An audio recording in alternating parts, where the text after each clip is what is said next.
i el Consell ens va informar, va fer l'informe, ens ho va fer arribar dia 29 de setembre de 2011. A partir d'aquí nosaltres vam intentar interpretar aquest informe que ens havia remès el Consell, però la veritat és que no incorporava conclusions. Per tant, el que s'ha fet a partir de llavors ha estat anar fent reunions tant tècniques com polítiques per anar veient quines eren les prescripcions o recomanacions que ens feien que hauríem de dur a terme nosaltres en aquesta documentació. A partir d'aquí, totes aquestes reunions s'han encarregat en els tècnics redactors que fessin aquesta feina i ara aquest document el que fa és incorporar tots els requeriments que a través d'aquestes reunions ens va fer el Consell. Són requeriments que ha fet també més que res justificació, una major justificació perquè ja estava justificat de per què és aquest àmbit, és de les normes, justificació, a més justificació també sobre les alineacions i altres tipus de requeriments més petitets que en el final s'ha interpretat que no modifiquen substancialment aquesta documentació i per tant el que anem a fer avui és esmenar aquell acord del ple de dia 7 de febrer del 2011 i aprovar una vegada, o sigui, novament aquesta documentació de manera provisional que inclou aquesta documentació els requeriments que ens ha fet el Consell i una vegada aprovat aquí en el plenari remetre'l una altra vegada a la Comissió d'Urbanisme del Consell per tal que faci la seva aprovació definitiva. Intervencions? Sí, senyor Lloran.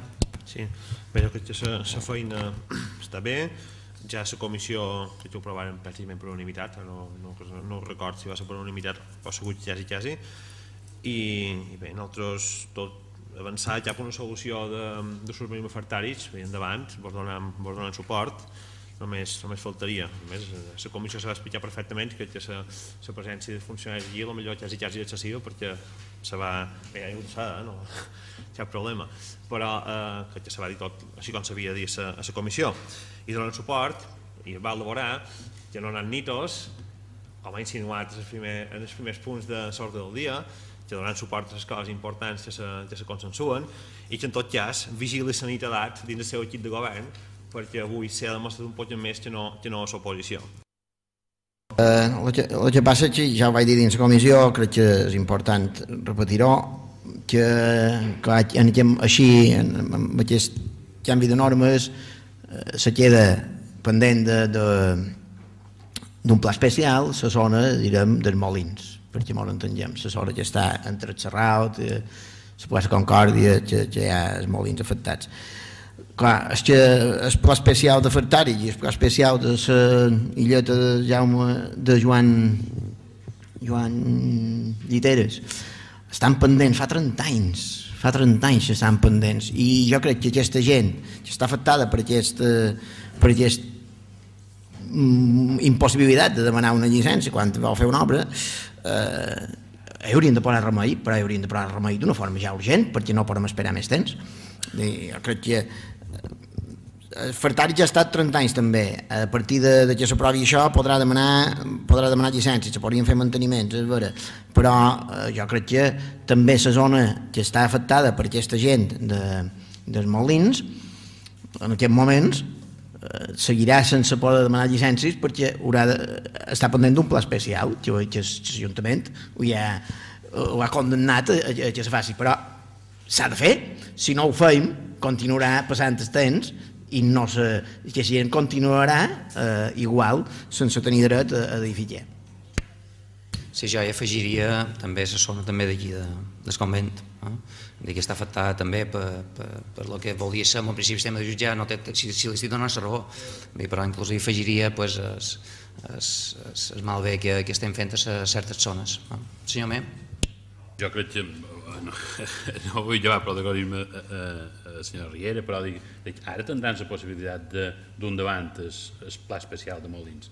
Si fins ara, si aquesta modificació de normes no s'aprova, no se podria fer mai.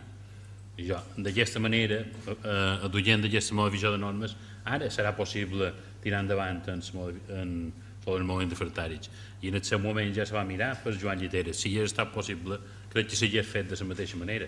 No va ser possible tècnicament, per altres qüestions, perquè físicament tampoc no era possible. Sí, perdoni, senyor Armando. Bé, nosaltres ens vàrem abstenir el dia de la comissió perquè volíem mirar un poc la feina feta, però donar l'enhorabona als tècnics, esperar que això, i per lo que ara ens confirmen, agilitzi es pot fer aquest pla parcial que se mereix tota aquesta zona i d'altres que estan comentat i per suposar donaran suport. Senyor Riera. Agrair el suport a tots els grups i dir, talment com ha dit el senyor Bernat també, que precisament a partir d'ara sí que es podrà dur a terme aquest pla especial, que fins ara no se podia dur a terme perquè hi havia una zona d'aquest pla que havia consumit la possibilitat de construir o la capacitat de construir d'aquest tros que ara precisament desbloquejam. A veure que l'iniciativa s'haurà d'empènyer, a lo millor però ara en aquest moment sí que ja podem partir d'aquí. Podríem passar a votació. Vots a favor de la proposta? Vots en contra? Abstencions?